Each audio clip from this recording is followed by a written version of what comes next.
theme, tonight's theme is Secret Admirer, so stories about crushes, and no notes. So if you were going to read notes, don't read your notes. So I have been telling stories here for the past 6 years, and I've told a lot of stories about crushes, and I don't really have that much to say about this first crush, but I remember it pretty well. It was this boy in my 5th grade class. His name was Wanaruko. He was the first non-celebrity that I loved. I loved David Bowie in Labyrinth. It was the first time I'd seen a man in makeup. I didn't realize he was wearing makeup. I just thought he was incredibly beautiful, and I really loved him. And then Alfonso Rivera in Silver Spoons. I was going to marry him and have a baby named Scott. It was all of my fantasies were very specific and very domestic. That didn't happen, obviously. But anyway, I had this crush on Wanaruko, and he was not like Alfonso Rivera or David Bowie. He was very quiet and shy and handsome, and you know, like he was like a boy man. His 5th grade, he had like a little faint mustache, and I remember he had this mole that was like on his nose but like offset, and I thought it was really cute and cool. And I was really shy. I've said this many times before. I was very, very shy in school, especially in elementary school. I told last month that I was like a big blusher. I blushed all the time. Like someone would just like hint at something embarrassing and I would blush. So he made me blush quite a bit. And I don't know how I did this, but I worked up the nerve to ask him out. But it was, you know, the nerve to ask someone out when you're like 11 is I asked a friend to ask his friend to ask him. So that happened, and then he told his friend yes, and then they told my friend yes, and then we decided to go to a movie together. It's probably like a couple back and forths there to decide the movie, which was Stop or My Mom Will Shoot. Does anyone remember that movie? Yeah. Did you see it in the theater? No. I did. It was, if anyone's familiar with Arlington County, there's a theater called the Shirlington Theater in Shirlington, and it is like an art house kind of movie, like art house movie theater. It only shows like Oscar winners and foreign films, but it showed Stop or My Mom Will Shoot in like 1991. It had not gotten quite so sophisticated at that point. So I went to this movie date, my first date ever, with Wanaruko, and he brought his best friend Carome Cox, and I brought my best friend Marissa Alonso, and my other best friend Ellen Thiemann, because you have like 7 best friends when you're 11. And I sat next to Carome, who sat next to Madi, who sat next to Juan, so there was like a 2-person buffer. I didn't look at him the entire time. I think at one point we like kind of like grazed eye contact, and I looked away and like blushed a million shades of red. And it was a magical date. I talked a lot to Carome Cox, who, by the way, used to play for the Denver Broncos, but not last week. He's retired since then. Mm-hmm. This is all the stuff I learned on Facebook when I was looking Wanaruko up. But anyway, I just remembered like everything was so built up in my head, and he was just this like amazing person, and it was the first time where somebody was like more important than anyone else in the room to me. It was like a very intoxicating feeling. And the date kind of ruined that because I was so shy and so embarrassed that after that I could never look him in the eye. And 2 days later, Ellen Thiemann asked him out, and he said yes. And probably because he thought I didn't like him because I didn't talk to him like the entire date. But they went out for like a week, and that didn't work out. And now I have the best post-crush relationship with Wanaruko possible. We have not talked in 20 years, but we are friends on Facebook, and occasionally we like pictures of each other's children, which is perfect. That's it. I'm very, very excited to introduce our next teller. It is a personal storyteller crush of mine, and she has played hard to get. She's been negging me for 2 years as I tried to get her to come back and tell. So please welcome Lee Criscolo. Yeah.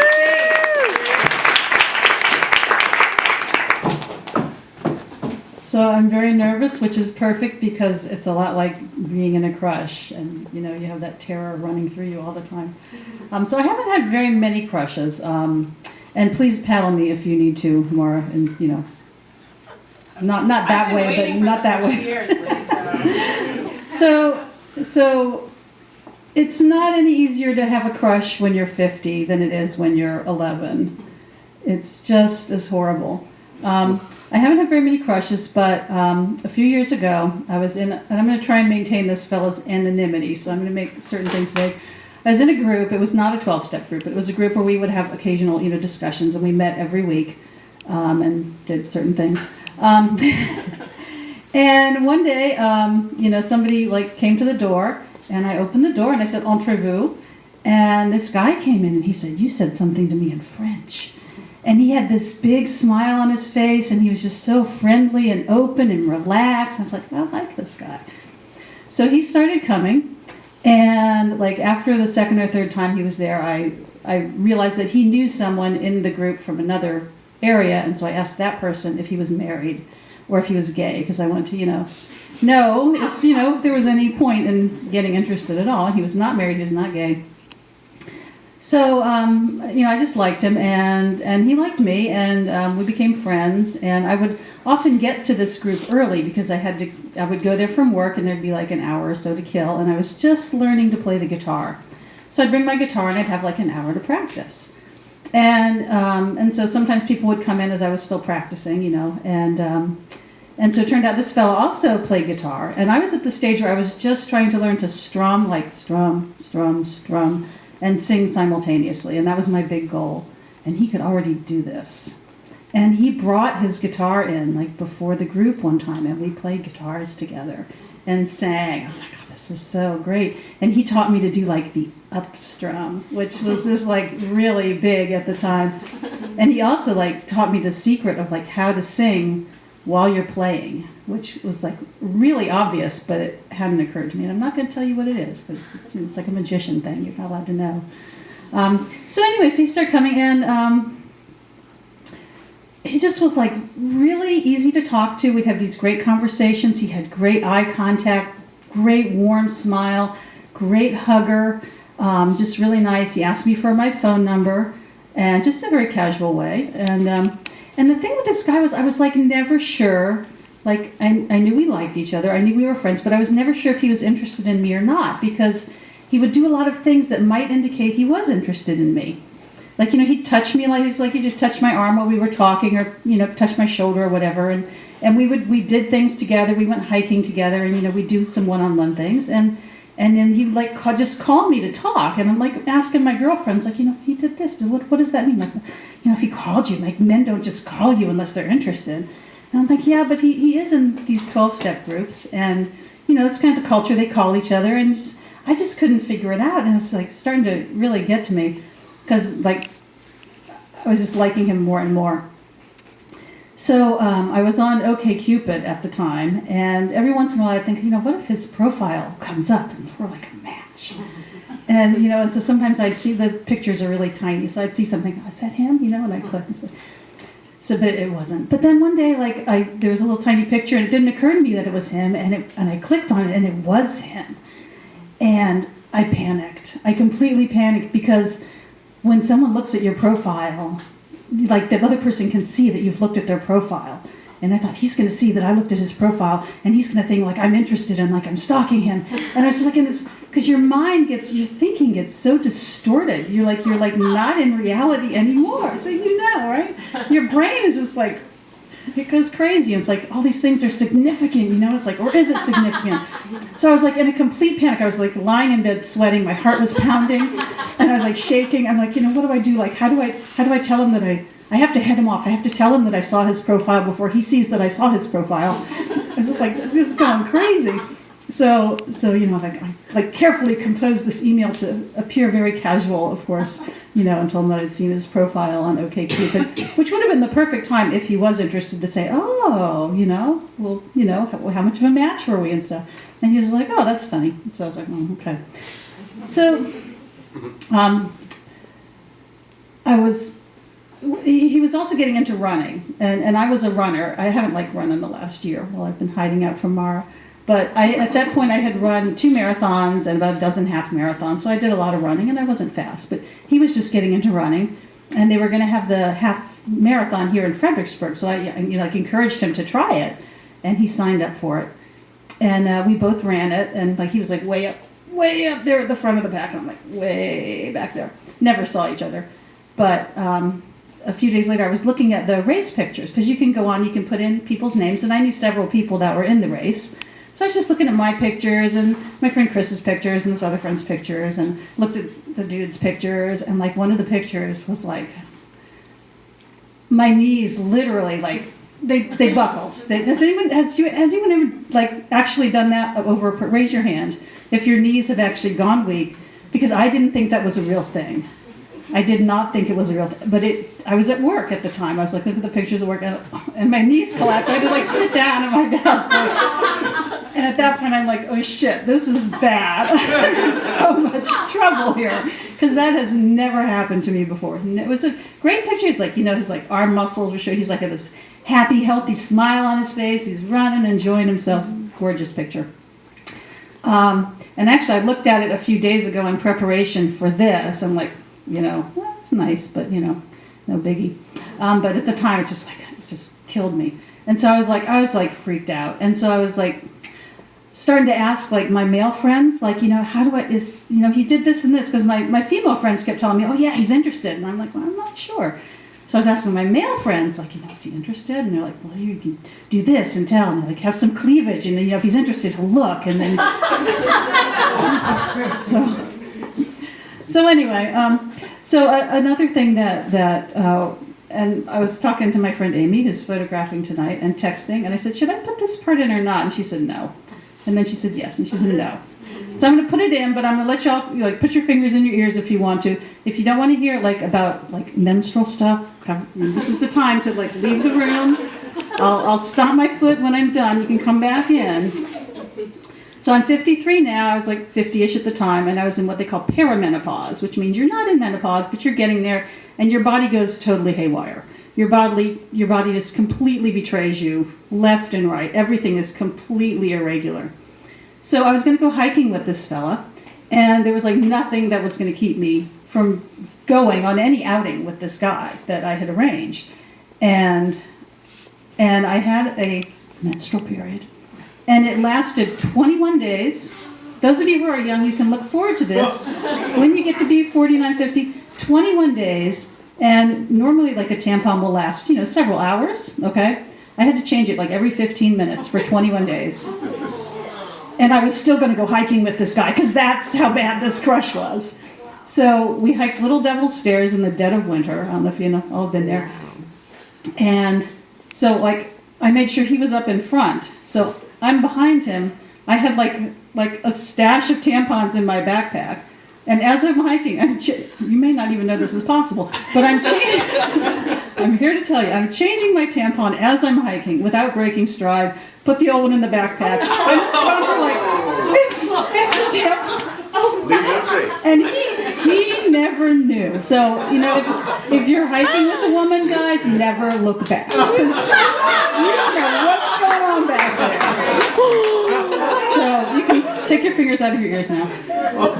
So that's how bad this crush was. It was just like, it was pretty consuming. So finally, I couldn't take it anymore. I had to find out one way or the other, because I kept getting what I felt were mixed signals, And so we were going to go tubing on the Rappahannock, but the river level was like too high.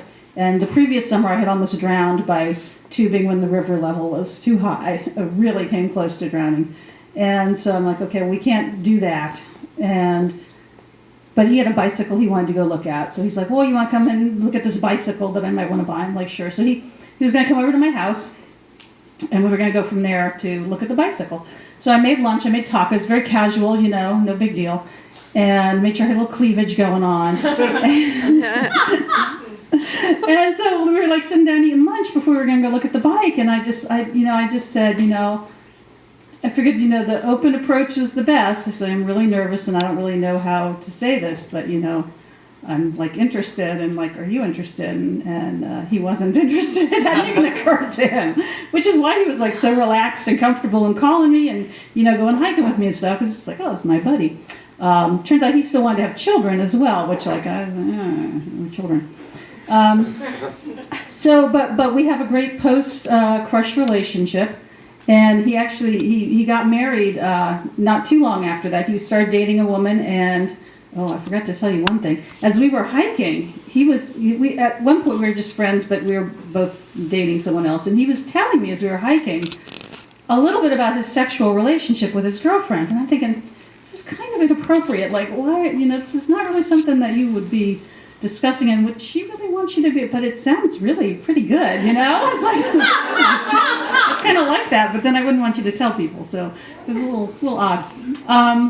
But anyway, so he got married to a woman that has 2 kids, so he got to be a dad, and after about a year that didn't really work out so well. So he's separated, but I'm not going back into crush mode. And actually he called me like right before I left the house to come here. And I did not tell him that I was going to come here and tell a story. And hopefully he will never hear it. Then he'll know what was going on behind him at the trail. But I had told him I was interested, but I never told him about all the panic and the extent of the shaking legs and the weak knees, and even after I'd had that talk with him, and it was a little awkward for a little while, but we got past that. But when I knew I was going to see him, my legs would be shaking, it's and I'm just like, okay, just calm. He's not interested. Just calm down and back away. So I think that's the end of that crush. The fellow that I'm dating now, I never had a crush on, actually. When he first asked me out, I actually physically cringed, and he noticed me cringing. So that was kind of amusing.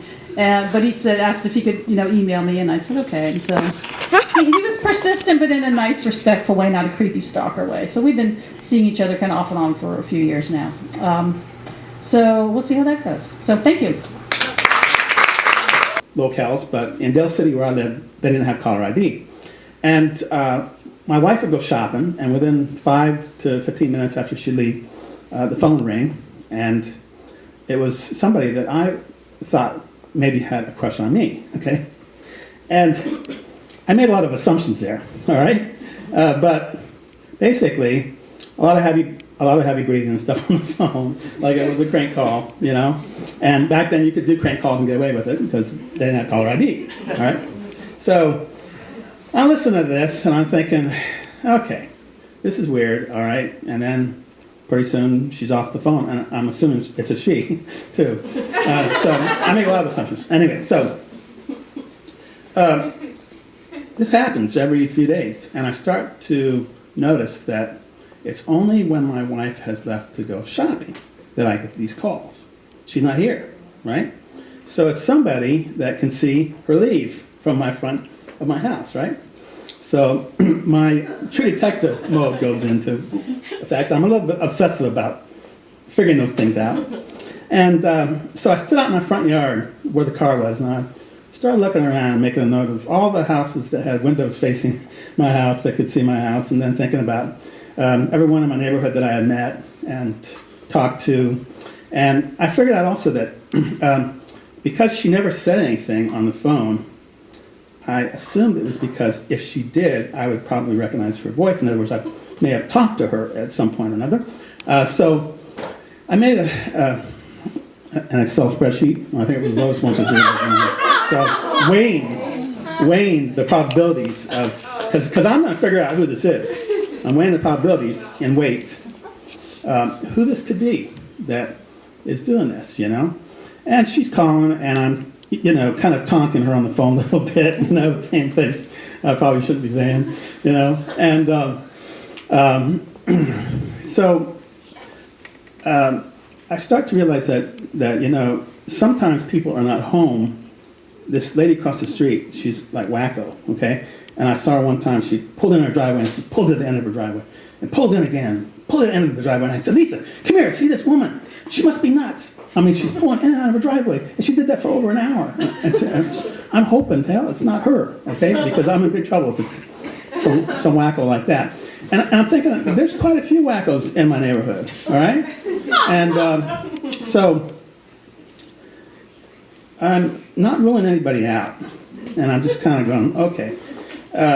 But they were gone when this happened last time, so it can't be them, all right?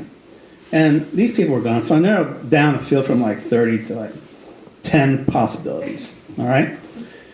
And then this was the greatest thing. I was reading the paper, the Potomac News, and it said the local phone company is looking for people to pilot the new caller ID system.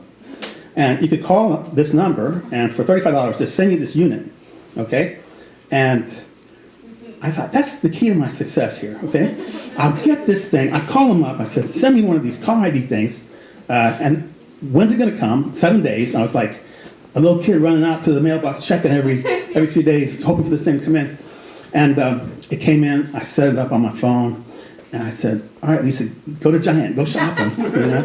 And, nothing happened for a while. But, you really could never tell when it would occur. And then one day she went shopping and the phone rang and it was, and it was this person again. And so I went upstairs where I had the caller ID thing. I had one of those cordless phones. And I took it and I turned it over. And I said, oh my God, it's my neighbor Karen, okay? And so I said to her, I said, the Potomac News had this ad a while back, and it was for this caller ID unit, which I ordered. And so right now I'm looking at your name and phone number on the caller ID, and I know it's you. Click.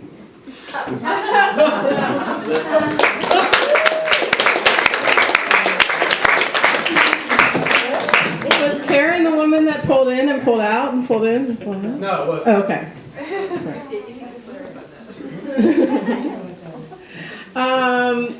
Last December we had our shorty show, which is a 3 minutes or roughly 3 minutes quick storytelling. And we were so happy to have Ralph Gordon there who told us about the dangers of owning a Karma Gita. I don't know, can you still get, you probably get one, right? Yeah. It was a great story. We love, so vividly told, and we're just so happy to welcome here again tonight to tell the story.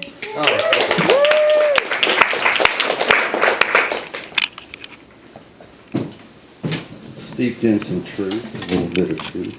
All right, I kind of have a dual crust story.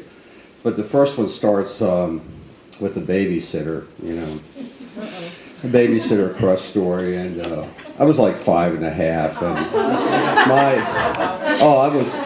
I was a well advanced 5.5-year-old, and my babysitter lived across the road, and she would come over, and she was really charming. She had dark hair, and she would sing songs off the radio, and share Dr. Pepper, and there was like 6 of us. I was the oldest of 6, but I kind of commandeered most of her time if I could. And well, no, there's only 5. The other 2 weren't. The other one wasn't born yet. So anyway, it was just 5 kids. So anyway, she was. I go, man, I was just really smitten with this gal, and so at this point, I was kind of like, trying to hint around that. I wanted her to be my girlfriend, and I was having these dreams, and I didn't have any concept of female nudity at this point. So the dreams I had, she was basically floating above my bed in a black leotard. So it was kind of like,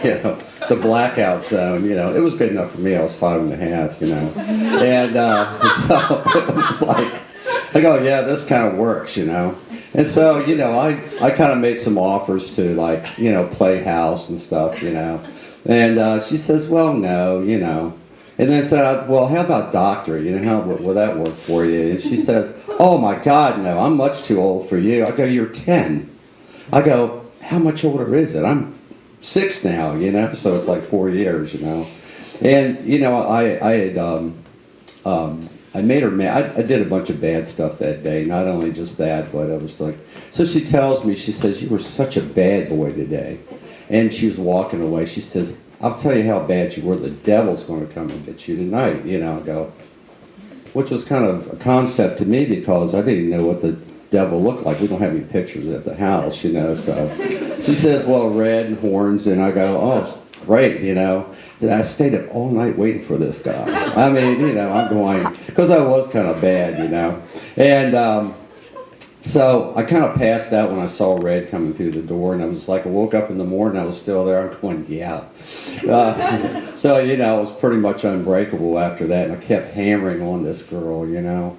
We finally moved, but, you know, the good part about it is I ran into her 13 years later, and she wasn't 10, and I wasn't 6 anymore, and so that worked out fine. But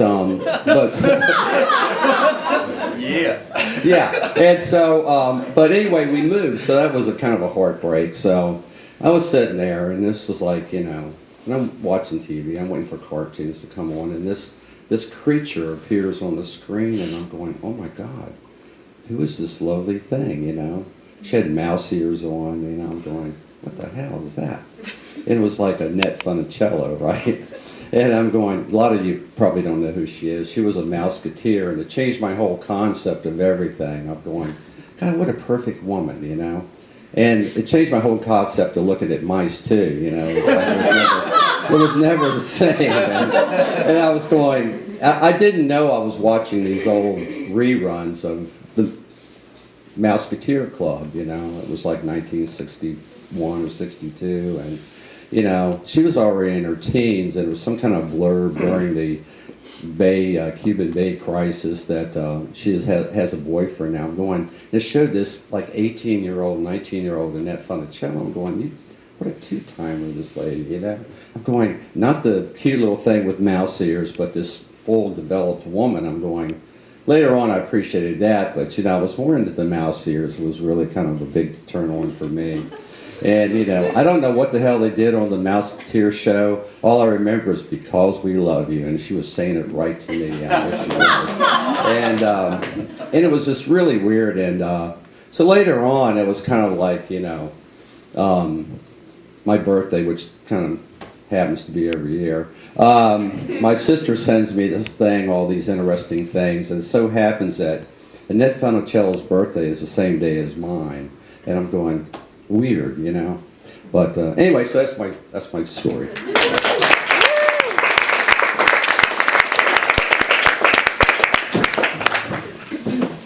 She's new. I don't really know her. Cute. I'm married. And about once a week, I get a note from her. Like, you're great. You're awesome. And like a kind of a minted little stick figure of me, maybe with a star and a heart. Because she's 8. And the second grader, you know, is writing me these notes, and I don't think anything of it because she's drawing me pictures and things like that. Until one day in class, she's kind of like, and I'm like expecting to have to tie her shoe, and she says, I gotta tell you something. I got a little crush on you. And then skips off, you know, kind of like drops the bomb, off she goes. And I'm like, what? Oh man, what do you say to that? Like, I don't have a crush on you too. Sorry. And I'm kind of like, oh, that's really nice. I like your whole class. Your whole class is awesome. And I think that's where it is. And the notes keep coming, you know, just little things like, you know, music class is awesome. I love music. There's good things like that. So I tell my wife, hey, guess what? There's this 8-year-old at school. For the first time in like 13 years, some kid has said they had a crush on me. My wife's like, not amused. What? Does she know you're married? Like, well, yeah, you know. Like, I talk about you and there's a picture of you. You know, he goes, well, that's not cool. That's not cool at all. So later in the spring, I'm actually DJing the spring dance at the school, and I brought my wife along. And we're up there, and kids come up constantly and make requests, or just come up to the table if they're 5 just to look, and then they go away. Well, she comes up, she kind of does her little skipping thing coming up and flipping her hair, and she's got a whole like legal sheet piece of paper, and she slips it across the table and is like, I've got a few requests, Mr. Santulli, just a few songs. I've just ordered them. It's like the longest list of requests you've ever seen. And I go, oh, okay. And I said, oh, would you like to meet my wife? Here's my wife. I brought my wife, the woman I'm married to. She's sitting right here. Would you like to meet her? And she doesn't even make eye contact with her. Instead, she looks right at me and goes, did you tell her what I said about... And before I can answer, Joellen's like, yes, he did, and I don't think it's appropriate. And she just kind of looks and kind of skips right off down the steps of the stage. And I'm just like, oh, and for our next song, we'll be playing the hip hoppity hula, and like, oh, so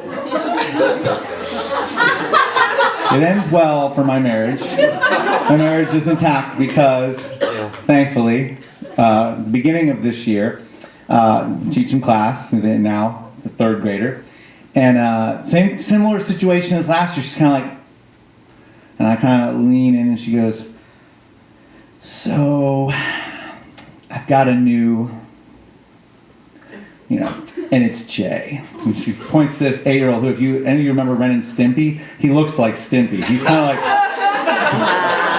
he's like the sweetest kid ever. He's like super nice, but he has no concept of what's going on. He's just like, she's really nice, like no idea. She's like, yeah, and I even bake him cookies and bring them in. It's great. I'm gonna sit next to him. And then she's like, oh, but I want you to know, I still think you're really great.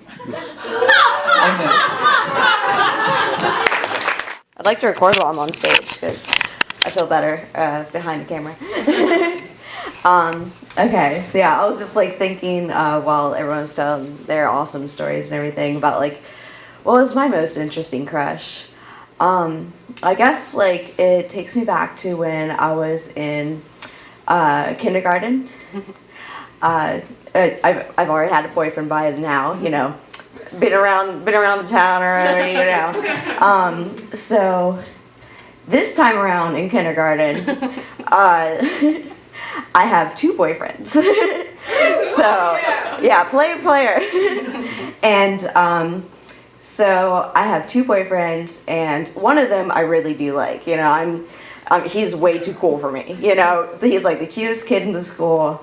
And I just can't believe he's my boyfriend. The other one, he liked me a lot, and I was like, I guess you could be my boyfriend if you want. And so like, but I remember one time, like we're all like at the playground, and he asked the one I didn't really like too much. He was like, "Who do you like more?" I was like, well, I guess I like Jeffrey more because his last name's Green, and I really like that color. I remember he was so hurt. But later on that day, he helped me fold up my blanket from our nap time, and then we had a little kiss later underneath the table, It was all dark and everything, romantic, Teacher turned down the lights. So, at that point, I was crushing on both of them, and eventually, the school year went on, and it turned to summer, and then you kind of just break up because you don't see each other ever again, and that's how that ends.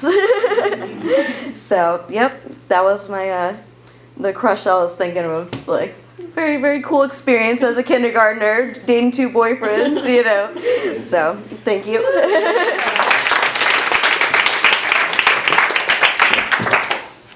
From someone, I had boyfriends and stuff like that, and it was kind of like, okay, well, we kind of go out, we kind of talk over the phone, and we kind of go eat dinner, but it wasn't like, I was very, very nervous every time I was out with a boy. My hands would get clammy. I'd never hold hands with anyone. And like, I had a thing with germs too, where like, I don't like touching people's hands, so it was really, really, really uncomfortable going out with them. And I was like, well, maybe I don't like boys, maybe I like girls.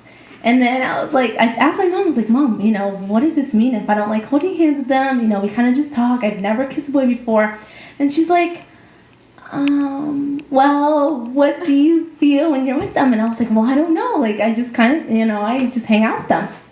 And she's like, well, just keep dating boys, see what happens, So I keep, I keep dating boys. And I'm just like, all right, well, just having fun. And then I met this guy named Justin. And I was just like, wow, like, he's really cute. He has curly hair. It's like a light brown eyes. And I'm just like, oh, I met him through some mutual friends. And he had a girlfriend at the time. I'm like, dang it. So we kept talking and hanging out and stuff. And then one night we're hanging out with all our friends. And I was like, oh, hey, how's your girlfriend doing? And he's like, oh, we broke up. And I was like, oh, no way, what? That's terrible. And he's just like, yeah, but it wasn't too serious. And I was like, oh, okay, I guess that's kind of good. So we started hanging out and stuff, and I really started liking this guy. I was like, whoa, I like boys. Like, I really want to, I want to grab his attention, and I'm like doing my hair and doing my makeup, and he's just kind of like, like, hey, Alex, how are you? And I'm like, hey, Justin, how are you? And he's just like, I'm good, I'm just going to go skate. And I'm like, oh, yeah, I'm just going to go with the girls and do something else, So I'm like really giddy, and like my heart always pounding around him. And then one day he's just like, oh, I'm going to this party. Do you want to come with me? And I'm like, oh my God, yeah, I don't have any plans. And then my sister looks at me and she's like, what are you doing? That's not how you do things. You kind of have to play hard to get. And I was like, but I really, really like this guy. And she's just like, no, that's not how we do. You don't really give them a lot and then they like you. And I was just like, okay. So, so I was just like, I'm like, yeah, I'll go with you. And so he like calls me and he's like, hey, are you ready? And I'm like, oh, I'll be ready in like 10 minutes. And I was already ready to go. I was at the door, and he's just like, okay. So I like see his car outside, and he's just like, all right, are you ready now? And I'm just like, yeah, just putting on my shoes. So I go outside, I'm in the car, and I'm like, whoa, what party are you going to? He's like, oh, a friend invited me. I'm like, okay, cool, one of your guy friends. No, it was a girl that invited him, and he didn't want to go alone, and it was kind of like a friendship type of thing. And then I was just like, one night we got really, really, drunk, and I was just like, hey, I really like you. Do you like me? And he's just like, well, I never really thought about it like that. But I mean, yeah, we kind of hang out all the time, and I kind of do like you too. And then I was just like, okay, so does this mean we're like dating? And he's just like, I mean, I guess. So, he's just kind of so nonchalant. I'm like over the moon and just super happy. So we started dating, and then, 2 years later, I'm still dating the same guy, and he's actually in basic right now, and so I'm just waiting for him to like come back so that I can see him again, because he's still my crush from like forever ago. Oh.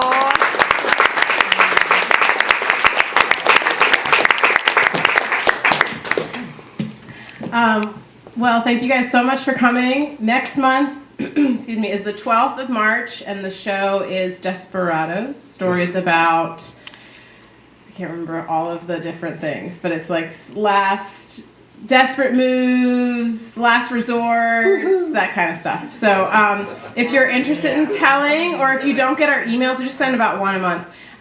If you would like to get on our mailing list, there's a sign-up sheet over by the donation box. Thank you. It's very official.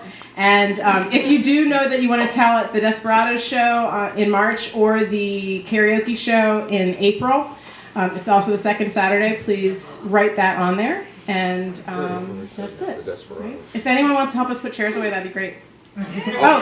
Amy is here. Amy Bain is here from the Fredericksburg Literary Review, and especially for the tellers, if you'd like to talk to her before you leave about the show, or anyone who's a listener who wants to talk to her as well, she would like that. Yeah, thank you.